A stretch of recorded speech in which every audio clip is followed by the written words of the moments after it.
পালাচ্ছিস কোথায়? খেয়ে নেবো নাকি? আরে বেশি টাকা লাগবে না বাবু। আর আরে শোন না, এই ছোট্ট, বিরক্ত হচ্ছিস না?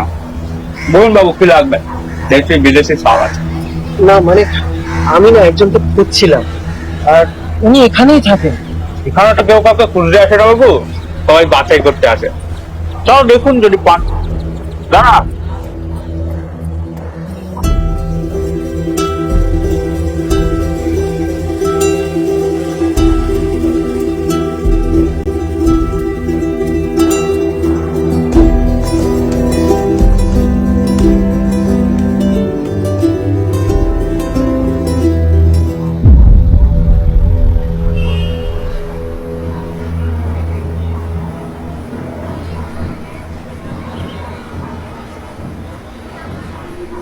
কি রে, দাঁত দাঁত করে কি দেখছিস? ভিতরে চ। আমায় চিনতে পারছো দিদি? সেদিন রেল লাইনের ধারে।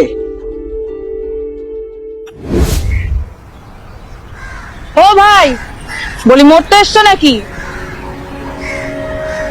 না মানে এদিক থেকে তো খুব একটা ট্রেন ফ্রেন যায় না, তাই বলছিলাম। আপনি নিজের কাজটা করুন না। এমন ভাবে বলছি যেন রোজ রোজ মরতে আসে। আমরা তো রোজ রোজই মরি ভাই, তোমাদের মতো একদিনে মরার ভাগ্য কি আর আমাদের আছে? যাই হোক, আরেকটা লাইন ওই ওদিকে আছে, মরার হলে মরো আর কি।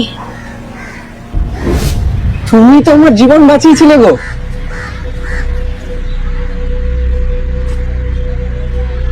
তাই তোমার ভাই আজকে তোমার হাতে রাখি পরতে এসেছে।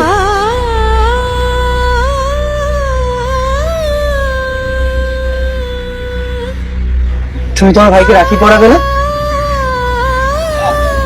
নিশ্চয়ই নিশ্চয়ই পরাবো।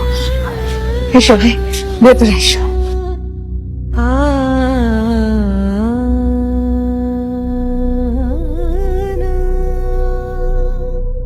তাদের আমরা অন্য বলি, অথচ তারাও আমাদেরই মতো রক্ত মাংসের মানুষ। সমাজের কোণে ঠেলে রাখা সেই মুখগুলোতেও থাকে ভালোবাসার খিদে, স্বীকৃতির আকাঙ্ক্ষা আর একটা আপন সম্পর্কের আশ্রয়। এই রাখি পূর্ণিমায় ভাই বোনের বন্ধন শুধু রক্তের নয়, হোক হৃদয়ের বাঁধনে গড়া। শুভেচ্ছায় শিল্পী সঙ্গম অঙ্কন শিক্ষা কেন্দ্র।